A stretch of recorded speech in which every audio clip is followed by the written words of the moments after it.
好，大家好，我是高雄市立凯旋医院药剂科主任李欣雅。那在这个阶段的话，我们要进行的是临床药事服务的一个介绍。好，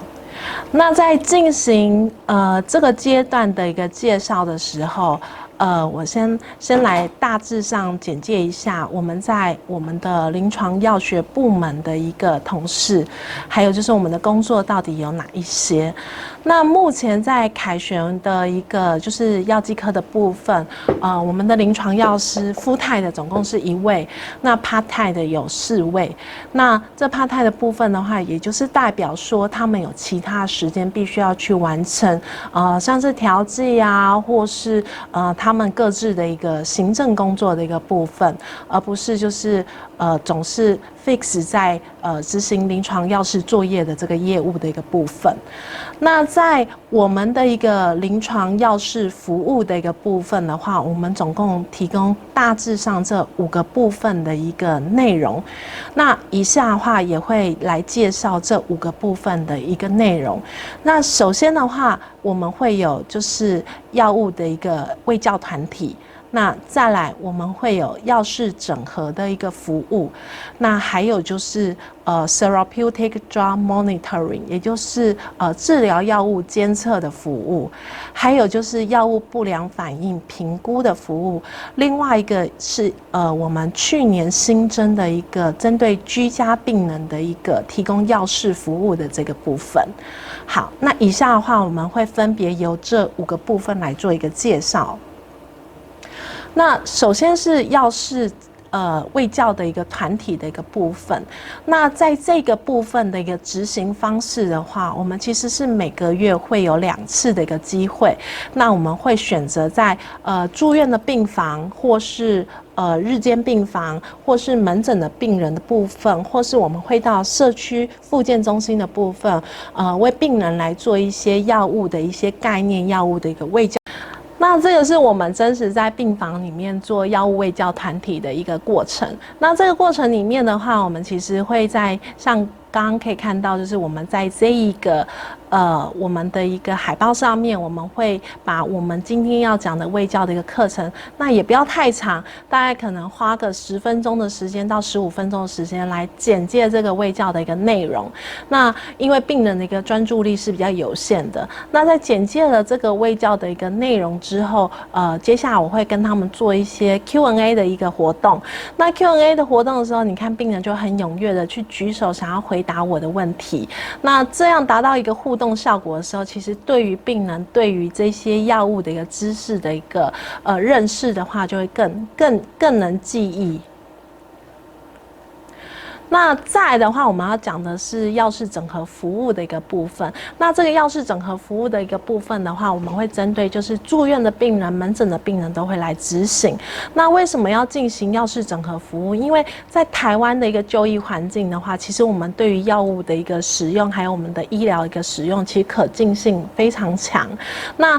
病人可能会从不同的医疗院所来看病，那看病之后可能会获得就是不一样的一个药品的一个部分。那这时候这些药品是不是有一些譬如药理作用上面是重复的，或是甚至药名就直接是重复的？这个是在过去对于我们一些健保的一个资源使用的时候是一个很大的一个问题。那我们透过药事整合服务的时候，把一些像是譬如重复的一个药理机制的药品啊，或是有一些剂量上面有一些问题，或是有产生药物交互作用的一些药品的一个这些使用药品，我们把它就是特别的一个区隔开来。那这也是我们临床药师在药事整合服务上面做的一个很重要的一个任务。好，那接下来我们要介绍一下就是云端药历系统的一个部分。那云端药历的话，它其实是我们卫生福利部里面的中央健保署所建制的一个很重要的一个系统。那这个系统的话，顾名思义就是我们让药物的一个讯息跃上了云端。那为什么要有这个云端药历的一个系统？主要是因为在台湾的话，我们刚刚讲，它其实是医疗的一个可进性非常密集的一个国家。那在这边的话，病人可能不一定会在同一个医疗院所或是同一个机构来做就诊的一个动作。那他们可能会去因为譬如像感冒啊，去了耳鼻喉科，或是因为肌肉疼痛去了骨科，来自于不同诊所的一些药物。那这时候可能有时候病人拿到一个药品，甚至是同样的一个药品，那病人不知情，他还是把它吃下去。所以有时候在过去的话，可能病人会吃到，譬如同一种药品有两个同样的一个剂量以上。那所以说，在2013年的时候，其实在我们的中央健保署就发现了这个问题，知道其实在不同单位、不同机构、不同医疗院所取得的药品，其实来源就是很难去整合在一起。所以在2013年中央健保局所提出的这个云端药历系统，就是去整合了不同机构的一些使用的一个药品，那是以病人为中心的一个处理的一个方式。那云端药历到底可以帮忙我们做哪些事情呢？其实透过云端药历，我们可以知道就是药品的一个使用的来源，还有它的一个诊断，然后药品的一些就是它的一个药理作用的一个分类，然后甚至就是药品的一个成分，然后药品的一个名称，还有药品的使用的一个剂量。那我们也可以看到，就是慢性处方签上面它去调剂的一个日期，那目前它的一个使用药品的总量，那甚至可以告诉我们，在他这次调剂之前，那目前在他手上总共还有多少个药品的余药量。所以在云端药历上面，可以让我们很清楚的了解所有来自于不同医疗院所病人手上所持有的一个处方。那这是一个云端药历真实的一个画面。那这个的话，也是我们经常会用来服务我们的一个门诊病人，来帮他们做就是药事整合服务的一个内容的一个部分。那这边的话可以看到，就是它的一个药品的来源，譬如是来自于哪个医院，然后它的一个诊断是什么，然后它的一个成分名称，然后药品的名称，以及目前的一些药品的用量剩下哪些。所以透过这个云端药历的话，我们可以很清楚的知道病人目前身上有哪些使用药品，那也可以给予他就是其他的建议，像是药物交互作用的建议啊，或是譬如有重复用药的建议等等。那在做药物交互作用的检核的时候，在这边要跟大家介绍几个很实用的一个软体。那第一个是叫做 Medscape， 这是一个免费的一个软体。那 Medscape 的话，其实它可以它会有很多就是即时的一些讯息，譬如包含 COVID-19 的讯息啊，你只要在这边打上就是你有兴趣的一个 keyword， 这时候按搜寻的时候就可以找到最新以及最即时的一些文章。那再来的话，我们很常用的是 Tool 下面的一个 Drug Interaction Checker 的这个工具。另外一个我也很常用这个 Calculator 的这个工具。那这个 Calculator 下面可以让我们去评估就是病人的一些肾功能的一个部分。那今天要着重在讲的是 Drug Interaction Checker 的这个功能。好，那这个功能的话，就是我们只要把病人使用的药名，或是 OTC 成分的名称，或是那些草药的一个补充剂的名称，把它输入在这边之后，然后把它就是按送出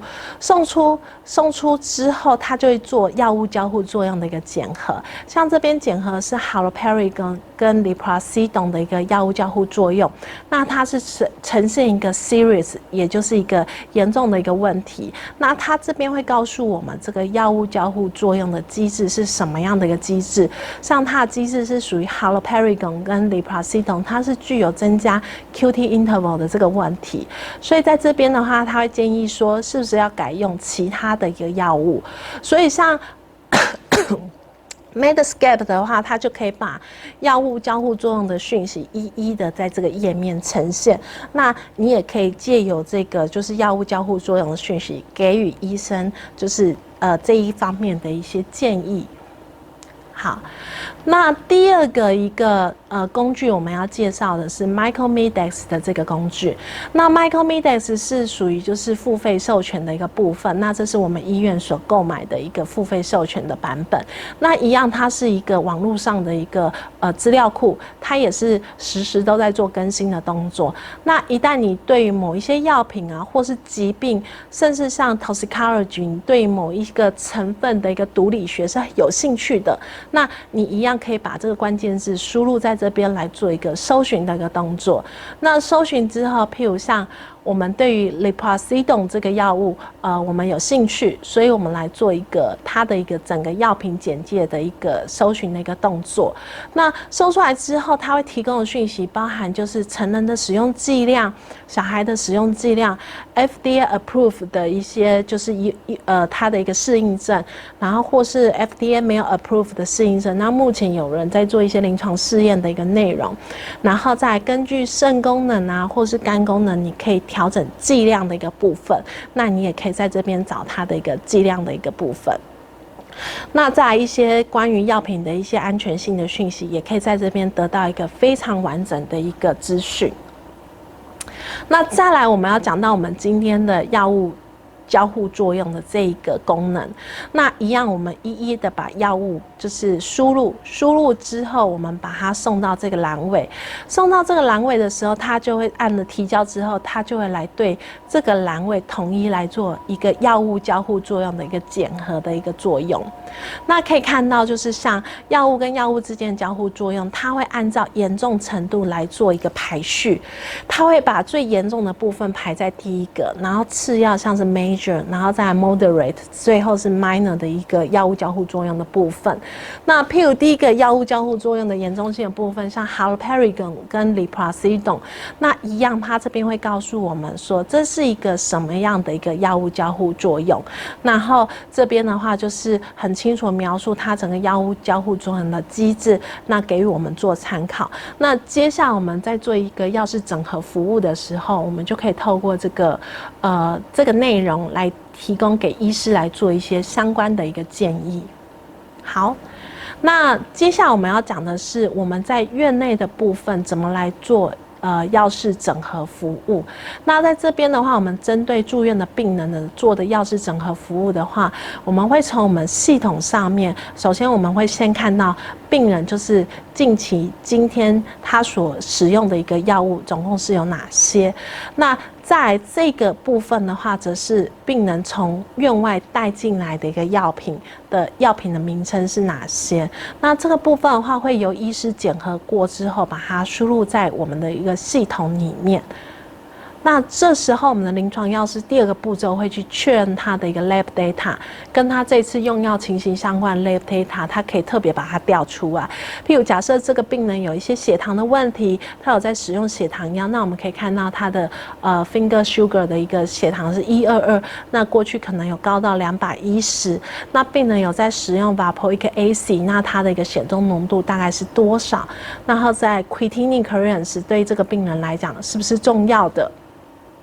所以我们临床药师可以在这边来 check 它这些 lab data 的一个部分。那接下来就要进行就是药事整合的服务。那我们看的总共是有几个面向，譬如在药理的上面是不是有重复的类别？那过去我们的经验曾经就有发生过，那病人因为有一些过敏的问题，在院内已经开了第一代的一个抗组织胺，但是他去外医就医的时候，外医的医生也帮他开了另外一个第一代的一个抗组织胺，但是是不同药名的。那这个病人带了同样的第一代抗组织胺回到院内的时候，我们这时候就会给他检核，发现他怎么用了同一个药理分类的一个药物。那这时候我们药师就会给医师建议说，那是不是抉择其中一个第一代的抗组织胺使用会比较佳，因为使用过多可能会增加一些就是抗组织胺所导致的一些副作用。那再来的话，我们会去检核就是药物跟药物、药物跟疾病，或是药物跟它使用的营养品之间的交互作用。那也会去确认说它的药物使用跟它的医疗问题是不是有相关的。因为我们知道有时候有一些药品的使用，譬如像是一些视觉失调症药物的一个副作用的一些药品，那可能在病人的一个副作用已经缓解之后，可能医师还没有及时停掉这一些解副作用的一些药品，像是抗胆碱的一些药物。那长期服用对病人来讲，可能也是一种负担，所以这时候我们也可以建议医师说，在这个病人的一个副作用缓解的时候，可以停掉这些解副作用的一个药物。那另外一个，我们也会去观察他的药物不良反应的一个情形，然后药物使用一个 regimen 的一个部分，像在我们医院上抗生素的一个使用，有一些使用时间的一个限制，我们限制医师7天内必须要去 renew order。那如果医师开超过7天的处方的时候，我们就会给他一些额外的一些就是建议的一个部分。好，那这个画面的话，则是我们临床药师在进行就是药事整合服务之后给予医生的建议。那这边的话，我们会附上他的一个 reference 的部分，然后会告知医师说我们帮他检核了哪些药物，然后这些药物的一个结果，那在建议的部分到底是如何建议的一个部分。那这时候在这个系统上面，医师会跟我们有一个双向回馈的机制。当我们给予医师这些病人药物的一个建议的时候，他必须要在读取我们建议之后，再给我们相对应的回复。譬如他告诉我们说他已经知道了这个医疗问题，然后谢谢我们的建议等等，或是他会接下来会调整哪一个药物的剂量。那接下来我们的药师就可以再针对这个病人，再持续做追踪的部分，来确保病人的一些临床上面的问题已经被解决。好。那再来我们要讲的是 Therapeutic Drug Monitoring， 就是 TDM 的这个服务。那到底哪一些药物必须要做这个 TDM 的服务？所有药物都必须要进行吗？不对，这样其实是很浪费我们的医疗成本的部分。那主要针对 TDM 的服务的话，主要是针对这些治疗窗狭窄的一个药物。那像是所谓的治疗窗狭窄，就是说在微服的剂量调整的时候，那病人有可能就是他的一个血中浓度超过我们希望的一个血中浓度，譬如到达中毒的浓度，或是没有到达我们希望它达到的一个治疗的目标。像这些治疗窗狭窄的一个药物的时候，我们都必须要做 TDM 的一个监测。那像在我们医院的做 TDM 监测的一个药物，像是 Valproic acid、Lysine或是 carbamazepine 以及 phenytoin， 这些都是在我们医院有做 TDM 监测部分。我们都希望在监测之后，病人可以维持一个稳定的一个血中浓度，在我们建议的一个治疗范围内。好。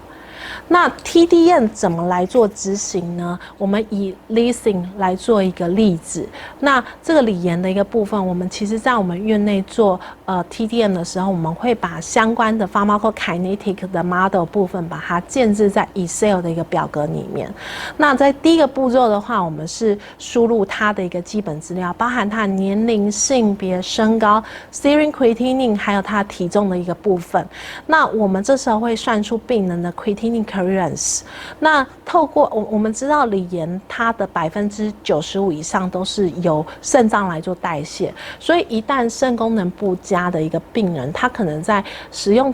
跟别人使用同样的一个剂量之下，他的一个就是血中浓度会累积之后可能会超过他的一个就是中毒的一个浓度，那让病人产生一些就是锂盐中毒的这些反应。所以说我们对于就是在使用锂盐的病人，在肾功能的一个监测是非常重要的。那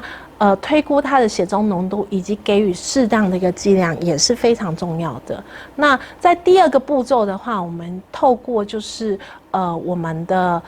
在 Excel 公式里面，我们去建置就是 population 的 pharmacokinetic 的一些参数。那我们会去 predict出来就是个人的一个 individual 的一个 pharmacokinetic parameter， 那包含像是分布体积或是锂盐的清除率，还有它的一个半衰期。那透过这个预估的话，我们大概了解病人的一个药动的一个参数是如何。接下来我们就要去来预估病人的一个血中浓度。那这个血中浓度的话，我们必须要先给予就是我们预计要给的锂盐的剂量，像是这个病人我们预计是要给900 mg。那900 mg 丢进去之后，我们可以看到预估出来血中浓度是落在0.93MEq per liter， 那也是落在我们就是正常的建议的一个治疗的一个血中浓度范围内。那在第4个步骤的话，我们透过病人真实的一个血中浓度，我们要来真正的推估它的剂量到底适不适合。那我们可以知道，刚刚的一个预测主要是来自于就是 population 的 pharmacokinetic model。那在这边的话，我们用的是病人一个真实的一个血中浓度来回推，那病人的一个目前的使用剂量到底合不合理？那可以看到，就是在病人一刚开始使用900 mg 的一个状况之下，那他血中真实抽出来是0.82 MEq per liter。那我们预期这个病人的血中浓度需要落在0.7到1的这个范围内，所以可以计算出来它的一个维持剂量是768.3，然后到1098，所以目前900 mg 是落在这个范围内，所以我们认为900 mg 是蛮适合这个病人的使用剂量，而且血中浓度也是落在就是我们预计的治疗正常的一个范围内，所以这个病人的一个使用的话，剂量的话，我们就是持续追踪它的一个血中浓度即可。好，那再来的话，我们要讨论到就是药物不良反应的一个评估的一个部分。那在我们就是医院里面，主要是病人有产生一些疑似药物不良反应的时候，这时候像他的主治医师或是他就是病房照护的一个护理人员，或是说我们药师都可以做这个药物不良反应的一个通报的一个部分，而这个通报的一个资料会来到我们的 ADR committee， 就是我们的药物不良反应小组的部分。那这时候我们药师接受了这个就是药物不良反应通报的时候，我们药师会开始就是针对这个地方来做一些药物讯息的一个收集，然后就是来看看它的一个就是药物不良反应的一个资讯，然后会收集这个药物不良反应资讯的部分。那接下来会去探讨它的疑似的药物跟药物不良反应之间的一个因果关系，或是它的相关性的部分。那举例来讲，像台湾的一个使用药品的一个机制的之下，在过去的经验里面，我们发现就是卡巴马雷平在台湾人如果说它的 HLA-B1502 的一个基因如果是突变的话，很容易会在使用卡巴马雷平之后诱导出 Stevens-Johnson syndrome 的这个问题。所以也因为像这样的一个通报机制，在我们国家会收集这个药物不良反应的一些整体的讯息。那后来也做了这方面研究，发现确实在基因上面，对于台湾人在使用卡巴马雷平的时候，是一个必须要先监测的一个部分。所以像在后来就是我们的一个健保制度里面也有提供，就是如果说病人在使用卡巴马雷平之前，必须要做 HLA-B1502 的基因的一个检测。那在探讨这个药物不良反应的时候，我们主要是使用 Naranjo Score 的这个方法来做一个评估。那等一下在后面的话，我们会来介绍 Naranjo Score 的评估方法，怎么去做评估。那这是一个真实的案例，就是在门诊的病人，他我们医师发现病人在使用药物之后，发现skin rash 的药物不良反应。那这时候通报我们药师到现场的时候，我们会先帮他做一个拍照的动作。那接下来有去访问他，或是询问他一些相关于使用药物的一些讯息。好，那再来的话，这是一个真实的案例，那也是我在当临床药师的时候，我们就是在病人身上的时候发现一个严重的一个药物交互作用，那后来也把它发表成文章的一个内容。那这是一个锂盐跟伊达帕麦药物交互作用所导致锂盐中毒的一个案例。那这个案例的话，是一个62岁的一个男性，那他到急诊，他到急诊之前的时候，他自己讲说他已经有2周的不舒服啊、手抖啊，或是有流口水，或是有一些不稳定步伐的一个现象。那在他过去的疾病史有一些精神方面的问题，高血压、DM、BPH 还有 CHF 的一个疾病史。那病人目前的使用药物包含精神科的药物，包含 Lysine 300 mg QID、Klonopin 12.5 BID， 然后 Conazepam 2 mg HS， 然后 Lopidem control release 的剂型12.5 mg HS， 还有 Propranolol 10 mg TID。那在1个月前，他因为就是控制高血压问题，那外院的医师把他换成就是 Indapamide 的这个药物，然后还有 Atenolol 25 mg QD。那在服用了1个月之后，就出现了刚刚讲的这一些很不舒服的一些反应，那来到我们急诊就医。那在我们急诊就医的时候，我们把它抽了锂盐的血中浓度，我们发现到达3.5 mEq per liter， 已经远远超过锂盐的一个治疗范围的一个浓度。那其他的 lab data 像是就是钾离子、钠离子、GOT、GPT 都还在正常的范围内。那 serum creatinine 是有点差到1.4，算下来的 creatinine clearance 大概在49.21左右。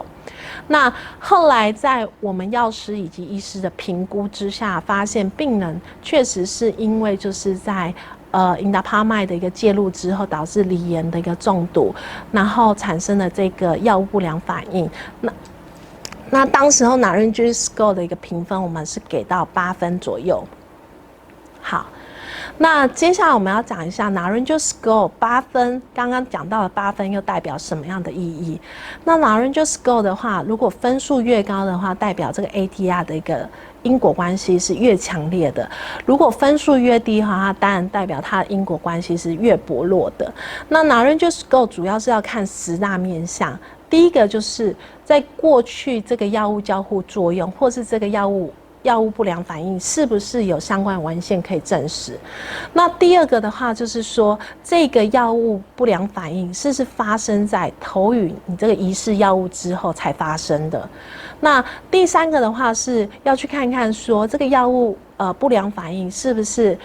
在你停用这个疑似药物之后，那或是给予解毒剂之后有改善。那第四个的话就是要去有一点 re-challenge 的动作，就是当你在重复给予这个疑似药物的时候，它是不是这个药物不良反应又在发生？